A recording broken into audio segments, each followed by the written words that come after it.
Looks like we're getting close. Maybe Yeah. we can start with some words of introduction or something, so we don't lose the time completely.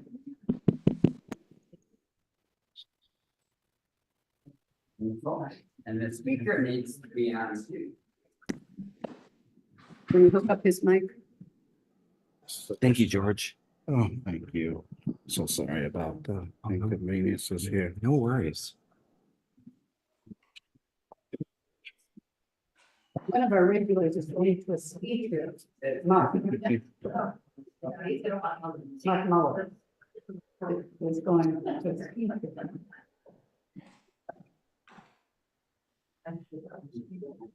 Right now. Thank you, George. Hey. Yep.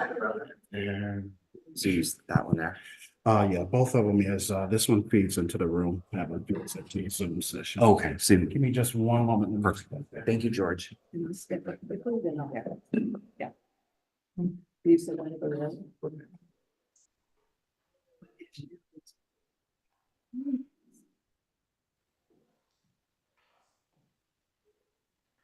Pat, I just have you say a few words. Yeah. I just want to see if there's something. Our next speaker will be Dean Muller with Wisconsin Environmental Justice Committee for the next forum.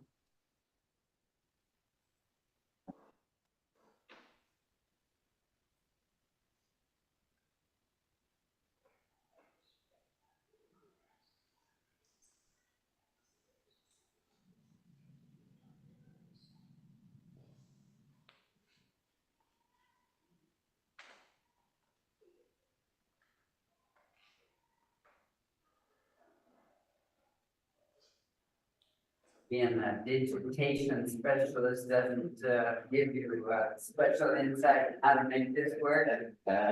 No, unfortunately, not as good as this should be. But that would be a totally different presentation talking about how we did this in society. Taking pictures and putting it through a scanner or something. Pretty much, yeah, scanning, frames and live photographs, usually time, frames and video. And then for access, for use, and then putting them online. So we've got, Okay, start. Yeah. Hello, everybody. Welcome. Thank you for those who are here in person for braving the cold to join us. This is a really important day for our church as we are preparing for Martin Luther King Day. We had a great service at 9 a.m. If you get a chance, you want to screen that too.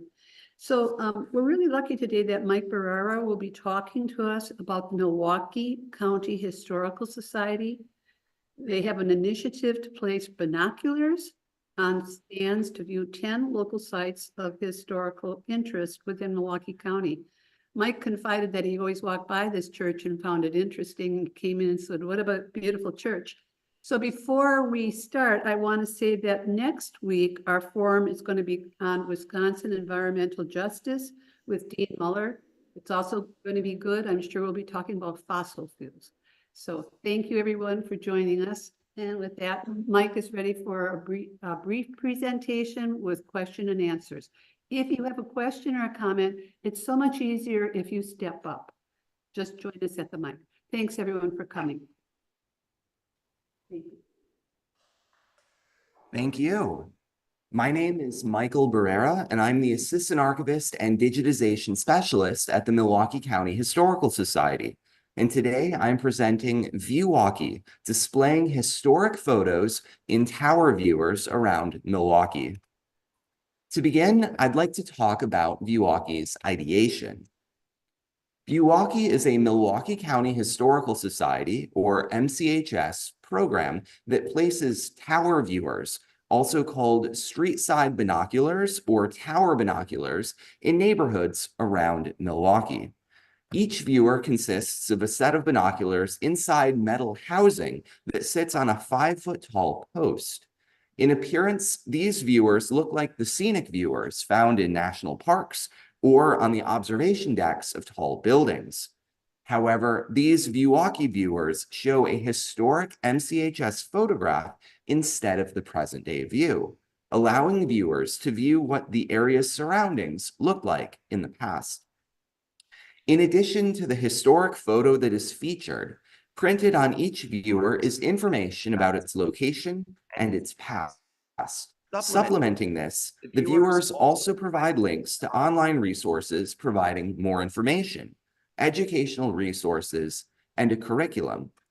Viewaukee endeavors to engage people with the viewers to explore their surroundings in a new and innovative way, quote unquote. Here is an image of a Viewaukee viewer.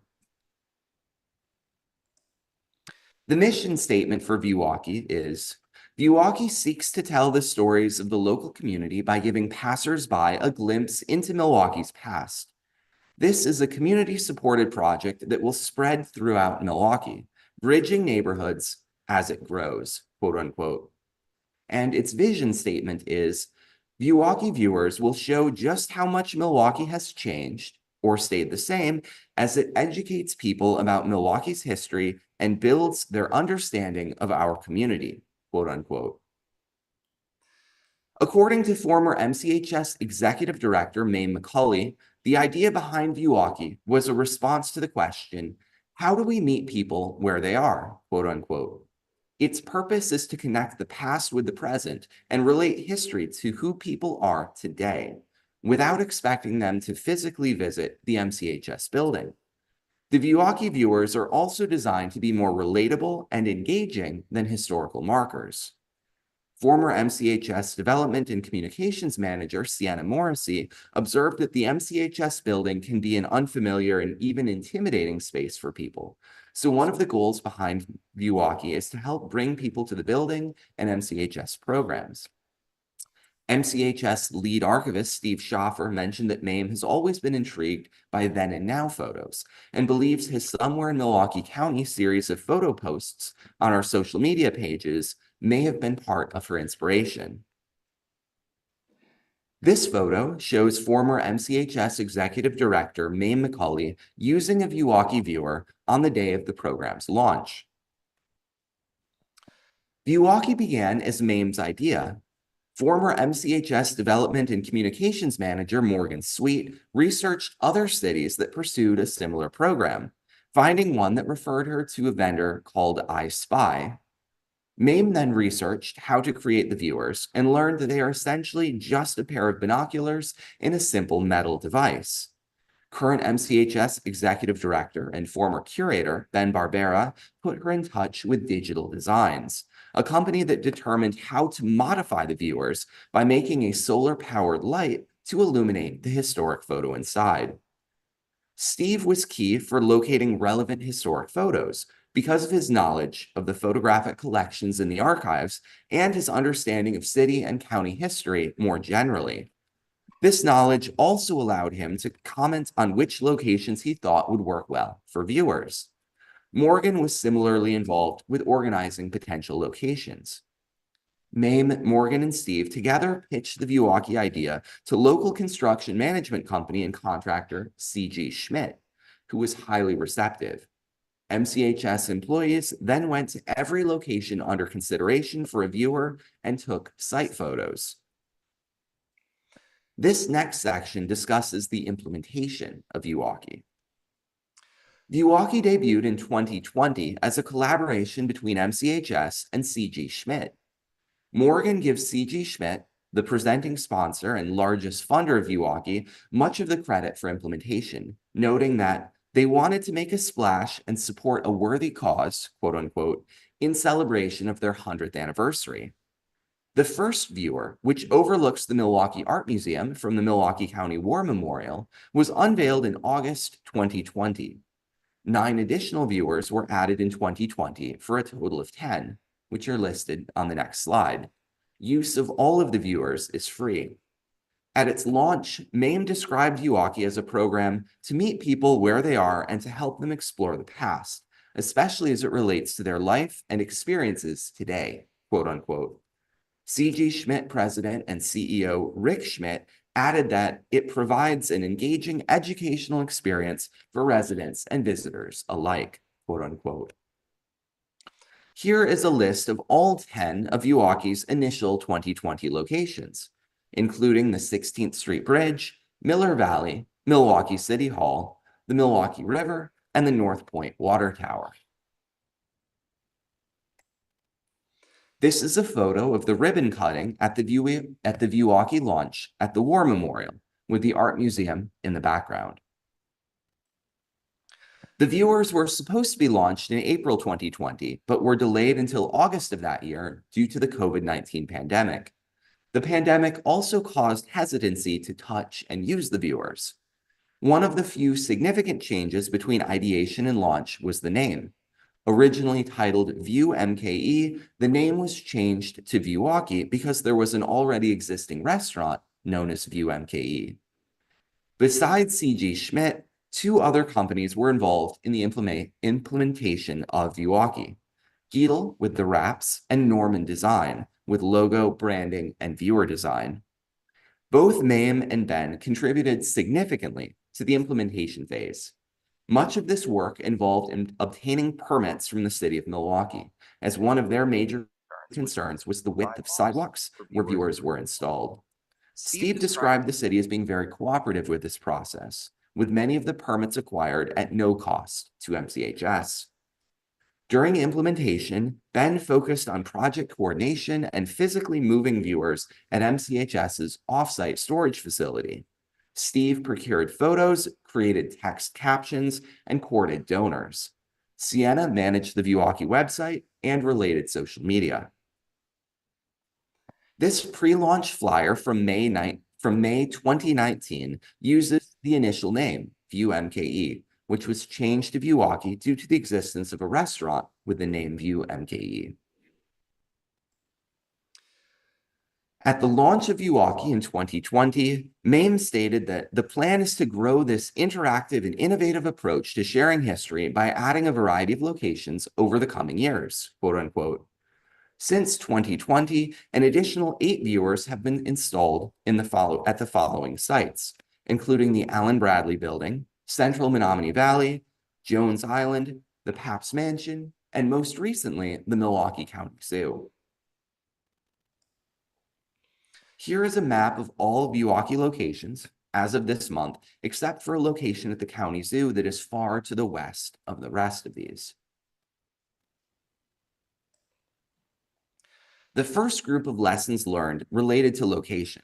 Having multiple backup locations for each proposed site is important for success. Physically traveling to a proposed site and looking at the proposed location for a viewer from a couple of different spots has also helped. An example of this was the Allen Bradley viewer, where it was ultimately put in a location with more foot traffic. Conversely, if a location is too busy, the viewers tend not to be noticed as much as they would be in less crowded areas. As Mame put it, the best location for the view is not always the best location for the viewer, quote unquote. Similarly, Steve noted, some locations simply don't have good locations for Viewaukees, quote unquote. Furthermore, the viewer must be aligned so the picture in the viewer makes sense, as Steve put it. In terms of planning and scheduling, detailed communication is key to the success of the project. Scheduling Viewaukee installations has still not yet been perfected, and the viewers are difficult to install when the ground is frozen. Other lessons learned are that the viewers themselves are very durable. MCHS has made a concerted effort to put viewers in underserved areas, such as the one on the 16th Street Bridge, documenting African-American history here in Milwaukee. And both the sponsorship of and curriculum materials related to Milwaukee have been slower to develop than anticipated. Here is another photo of the Viewaukee viewer overlooking the Art Museum, which gives a sense for how the historic photo in the viewer can be viewed in parallel with the present-day view of the museum building. This section shows the images featured in a select group of Viewaukee viewers on the left side of each of the following few slides, with another photo from that same site available on the Viewaukee website viewed on the right-hand side. Here is the 16th Street Bridge, site of open housing marches in the 1960s, and an important piece of Milwaukee's African-American history. Again, the left image is the one that's in the viewer. The right image is also available on the website that's linked to via a QR code from the viewer. Here is the Milwaukee Riverwalk, featuring a photo of the past appearance of the Milwaukee River. And here's one of the Miller Valley Caves, a mid-19th century approach to fermenting beer that has been preserved by the Miller Brewing Company. Finally, this last section of my presentation today discusses the impact of Viewaukee. From the beginning, youth education has been a major focus of Viewaukee. As Mame observed at the launch of the project in 2020, the viewers can be used by teachers and parents to help youth learn about history, quote unquote. MCHS educator Mary Jo Knapp has developed a free curriculum for most of the Viewaukee viewers, each of which includes activity suggestions that can be used by teachers and parents. The curriculum allows youth to both understand what they are viewing, but also to make relevant connections between the Milwaukee they know today and Milwaukee's past, quote unquote. Mary Jo has created elementary school level curricula on the following topics in conjunction with the Viewaukee viewers, including Brady Street, the Milwaukee Art Museum, the Milwaukee Public Market and Cross Keys Hotel, and the Milwaukee Riverwalk at the Marcus Center. Most impact metrics about Viewaukee are qualitative, many of which are comments received from people who interact with the viewers. In addition to this, the Viewaukee website can also provide traffic numbers and will soon be equipped with Google Analytics. There are QR codes on each of the viewers, which direct users to the specific page about that particular viewer on the Viewaukee website. This setup allows for the tracking of individual page views. From this information, MCHS knows that the Milwaukee Art Museum viewer is, perhaps unsurprisingly, the most popular by number of page views. Visit Milwaukee, the city's tourism board, has conducted counts of how many people walk by certain parts of the city on an average day. From this information, MCHS knows that there are about 1,250 daily passersby near the Milwaukee Public Market location. Similarly, we've learned that engagement with the viewers is, unsurprisingly, lower in the winter. Goals and ideas for the future development of Viewaukee include developing themes for groups of the viewers, such as civil rights or water, develop tours or other forms of public programming at the MCHS related to the viewers, expanding the viewers to more neighborhoods in Milwaukee and other cities and villages in Milwaukee County, crowdsourcing a viewer, allowing the public to select both the location and the theme for one new viewer, implementing a system that provides quantitative metrics about interacting with Viewaukee, perhaps one that records how many times the light activating buttons are pushed, and monitoring the status of the viewers better, in part to replace burned out lights more quickly, which has become a challenge. Currently, Viewaukee is essentially in a holding pattern, due in part to difficulties with the solar panels and the light bulbs in the viewers, which have developed some reliability problems. There is no active expansion of the current tower viewer program at this point, and the program may shift away from tower viewers in the future. However, we remain committed to taking our collections out into the city through the Viewaukee program, but the form it takes and the technology it uses may change in the future. Here are my references for this presentation, mostly interviews with my colleagues and former colleagues who have created and implemented Viewaukee over the last few years. These interviews were supplemented by news articles about the program, as well as Viewaukee's own website. Thank you for attending my presentation. Does anyone have any questions? One photograph of each viewer? The question is there just one photograph in each viewer? That is correct. Yes, there is one photograph. It looks very much like a tower viewer, like I said, like at a national park or on top of a tall building or something like that. But the experience is actually a little more similar to what was it called? Viewscope. The 60s technology where you put in the stereo images and you hold it up and Viewmaster, thank you. Yes, so the experience is very similar to a Viewmaster in the sense that you put your eyes up to it, there's one image, you hit the button and it lights up. So the way that the Viewmaster images used to light up. It does not. We can switch out the images, but the way the viewers are designed, they only accommodate one image at a time. And it's not like the then and now books we've seen where they try to replicate a view from that location. So the Sounds like the from the pictures we saw. Yes. So the question is it like then and now views where you try to replicate a location and a view? That is what we try to do. But what we're trying to do is we're trying to match the historic view with the current view. A really good example of this is the viewer that is on the Riverwalk at Kilbourne Avenue. And it's looking west down Kilbourne Avenue, past our building, past the arena, past the convention center, down towards the county courthouse. And that viewer is placed almost perfectly. So the view you have standing at the viewer looking towards the courthouse today is almost exactly the same perspective as the beautiful color 1950s Lyle Oberweis photo that's in that viewer, probably within a couple feet. And so that's really the experience we were going for, is you can look in the viewer, light it up, and then peek out, and look at the same view, the same direction today. And that's your contrast. That's your before and after. But the viewer only has one image, and it's designed to supplement and be in kind of conversation with the current view. But they're not all like that. I think I hear you say. The idea is to get as close as possible. So some of them are closer than others, but the idea is to have a historic photo as close as possible to the location.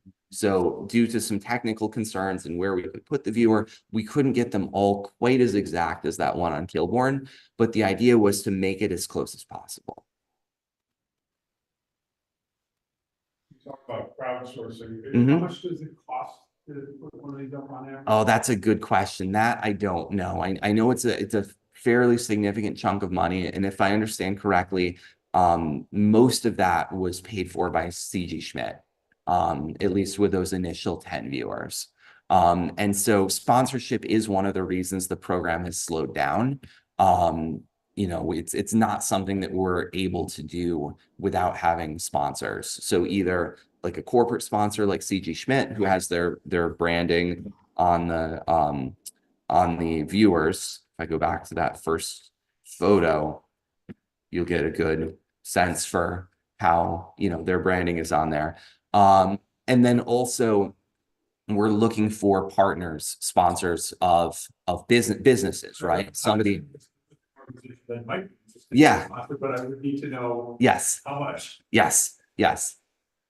And I can certainly put you in touch with Ben to be able to talk exact numbers and kind of really get into the nitty gritty. Okay, so we say, but then. Well, Ben, sorry, my colleague Ben Barera, our executive director. Yeah, it is the Historical Society. Yes, sorry. Yeah. But I'm not. It's a little bit ironic that I'm the one who's giving this presentation. I'm not as in the weeds with this as some of my colleagues are. But it's a wonderful program. Yeah.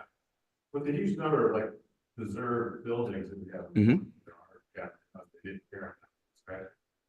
Could this be something like to see how those buildings have changed with time and how they stay the same?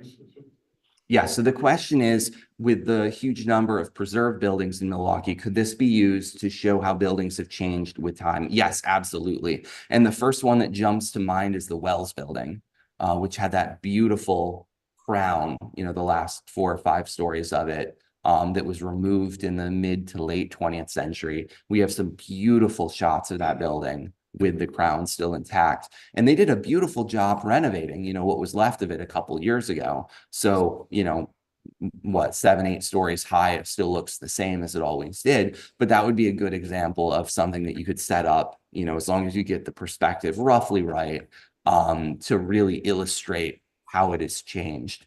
Another good one would be the Pabst Building. Have a shot of the Pabst Building with a good shot of 100 East Wisconsin to kind of get a sense for how the Pabst influenced the architecture on 100 East Wisconsin and how that plot of land has changed over the years. But yes, that's definitely something this program could do. Follow up on that, the train station, or I think it was the train station. Mm-hmm. It was a terrible tragedy. Correct. Is there one of these views that would show that and just gone? Yeah. It was supposedly a bigger view. Yeah, there were two. So the follow-up question is about the train stations. There were two. There was the Chicago and Northwestern Depot on the lakefront, on the site of what is essentially the Betty Bryn Museum today. And then there was also the Milwaukee Roads Everett Street Depot inland, very close, within a couple blocks of the current Amtrak intermodal station. Both of those beautiful buildings. We've got lots of photos of both. We actually just acquired some photos this week of the Milwaukee Road Depot after it was abandoned in 1968 and kind of in a rougher state, which are really interesting in of themselves. So that's an interesting question. Yeah, in principle, yes, I think either of those locations would work well. And we could show those buildings in their prime. We could also show them, you know, during destruction. There's a lot of different things we could do. But you're right. We tend to think of those two buildings plus the Pabst building, probably plus the Elizabeth Plankinton Mansion as kind of the four biggest tragedies in terms of historic preservation. The four buildings I think regret most. So last year, the Historical Third Ward Association introduced an app with augmented reality. For the ghost signs, yes. Ghost signs. And you only get one picture. Have you considered moving more towards an app-based way to see what the old buildings look like? So the question is about technology. Have we considered moving towards a more app-based, less physical way?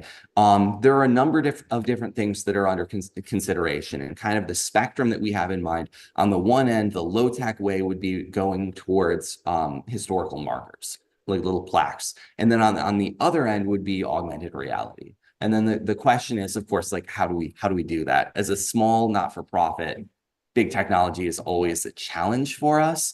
But that would be a good technology to at least research, because I know that has been successfully implemented. I think it has 8 or 10 or 12 different ghost signs in the Third Ward. And if you hold your phone the right way, it will essentially replicate how that it would have or could have looked. I think that's a good suggestion, and that's something that is worth pursuing further. I have a comment.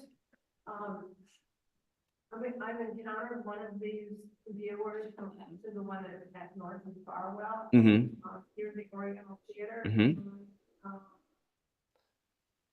Was the light? Didn't know what it was I was seeing. Yeah. And so I've just kind of ignored it ever since then, and I don't see people looking through it, because I don't think people know what it is and why it's there. So it's a comment about using a viewer and seeing other people not really understanding or seeing a reason to use it. And that's something that I guess we didn't really think about at the beginning of the launch. We thought that with the design and with, the bright, turquoise color on them and the silver, that they'd be pretty eye-catching and people would, try them. Yeah, I think at least in the last couple of years, there's probably become a little bit less awareness in the community since the launch about them. And that's not helped by this being a holding pattern for technical reasons and funding reasons. But that's a good question. So, maybe a presentation like this today makes a little bit of a difference in terms of just being aware that they're out there. And like I said, the challenge is keeping them all working, but the ones that do work are pretty cool. You press the button, it lights up, and if you can turn it to get your head in the right position where you can see the historic image with the current view. On the technology question before that, and the discussion about the two railroad stations. Also, Wauwatosa, which is also Milwaukee County, people know where the parking lot is, was the Chancery parking lot, Jose's There were two wonderful Wauwatosa, fairly significant sized train stations there. One was Victorian and had open gingerbread, and one that was kind of a prairie style, frankly, white style that was there. That's gone too. That's an incredibly important railway. That railway has been there. Those tracks have been there since like the 18. Tracks themselves have been there since like the 1840s. there for a long time, major realm of history there, and so that would be, if you're looking for something toasted. Yes, You'd have two train stations there, so that's just a. that's a great suggestion, and also because that's a great location, that downtown Wauwatosa. Yeah, yeah. We have, sorry, no, go ahead. No, and to maybe get at this with this gentleman's question, that is the technology exists to have. Well, I know the current ones only show one photo at a time, but if it's something created physically, that's not necessarily a website, but in the Viewaukee viewers, where you could see, well, here's this same view in 1920, here it is in 1950, here it is in 1978. Is that even possible? That's so, first of all, the comment about Wauwatosa with the two lost railroad stations there, I think that's a great idea. This program hasn't expanded beyond Milwaukee, but when it does expand beyond, I think Wauwatosa is always a natural first place to go. It's so well integrated with the city. And there's a lot of historic heritage there as well. And then the second question about, is it possible to modify the viewers so that they can show more than one photo at a time? That I don't know. I know that the current way they're designed, it's not. It would take some re-engineering. I don't know how expensive that would be. I don't know how difficult that would be to retrofit them. We would essentially have to go back and re-engineer that. So I guess the answer is maybe, but I think it would be quite difficult if possible.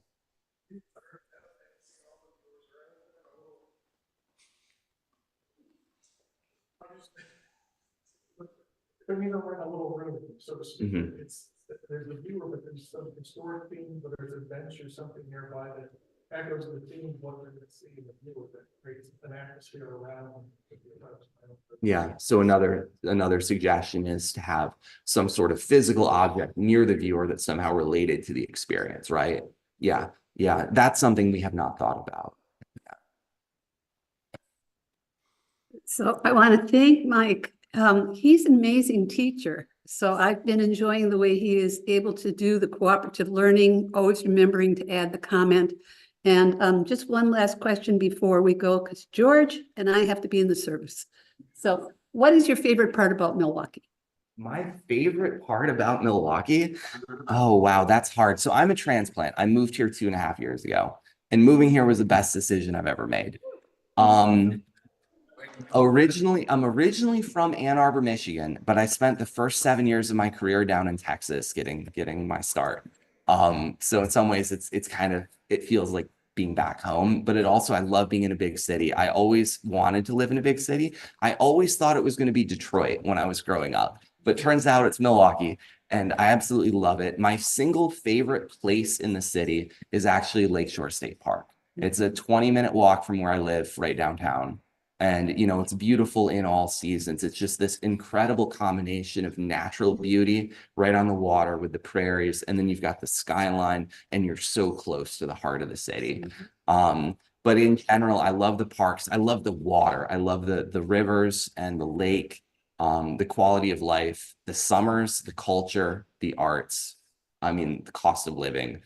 It's a very, very powerful combination. The only challenge is we don't have enough jobs here for all the people who want to live here, right? So it took me a long time to make it back up here.